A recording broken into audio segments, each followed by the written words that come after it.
नमस्कार, मी शुभांगी पंडित. स्वतेज न्यूज मराठीच्या बातमीपत्रात आपलं स्वागत आहे. तर पाहूया आजच्या काही ठळक घडामोडी. वंचित बहुजन सेना महाराष्ट्र प्रदेश उपसंघटक पदी देवीदास त्र्यंबक शिंदे यांची निवड झाल्याबद्दल राष्ट्रीय भटके मुक्ती जमाती विकास संघटना महासंघ प्रदेश उपाध्यक्ष देवीदास हदवे यांच्या वतीने जिल्हाधिकारी कार्यालयासमोर त्यांचा सत्कार करण्यात आलाय. वंचित बहुजन सेनेच्या सामाजिक न्याय महाराष्ट्र राज्य कार्याध्यक्ष या पदावर आपली नियुक्ती करण्यात आली. आपल्या पक्षाचे राष्ट्रीय अध्यक्ष सावकार प्रकाश भोसले यांच्या नियुक्तीच्या खाली आपली निवड करण्यात आली आहे. म्हणून मोठ्या संख्येने कार्यकर्ते उपस्थित होते.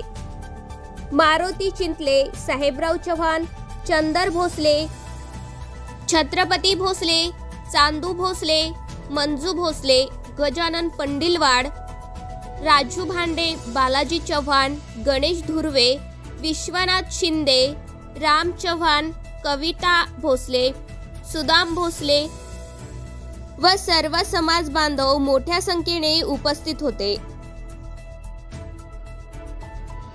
बहुजन सेना या सामाजिक चळवळीमध्ये आदिवासी व पारधी समाज, भटक्यामुक्त समाजाच्या माध्यमातून सावकार प्रकाश भोसले महाराष्ट्र प्रदेश अध्यक्ष यांच्या माध्यमातून आज देवीदास त्र्यंबकराव शिंदे पारधी समाजाचे चळवळीमध्ये सक्रिय कार्यकर्ते, तर त्यांना आज महाराष्ट्र प्रदेश उपसंघटकपदी निवड झाली.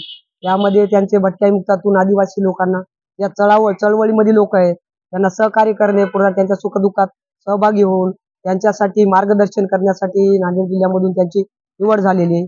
आणि ते नायगाव तालुक्यातील लालवंडी या गावचे आहेत आणि प्रत्येक समाजामध्ये त्यांचं नाव असल्यामुळं त्यांना हे पद भेटलेलं आहे.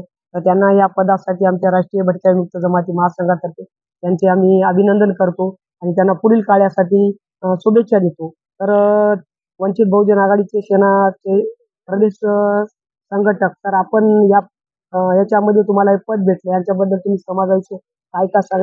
वंचित बहुजन सेना महाराष्ट्र प्रदेश उपसंघटकपदी निवड झाल्याबद्दल मी सावकार भोसले साहेबांचं अभिनंदन करतो आणि पुढील वाटचालीस माझ्या समाज बांधवांना न्याय हक्कासाठी लढेल. ज्यांच्याकडे घरकुल नाहीत, राहण्यासाठी जागा नाही, राशन कार्ड नाही, कुठं अत्याचार होत असेल, मी तिथं जाऊन त्यांना न्याय मिळवण्याचा प्रयत्न करीन. एवढंच बोलून माझी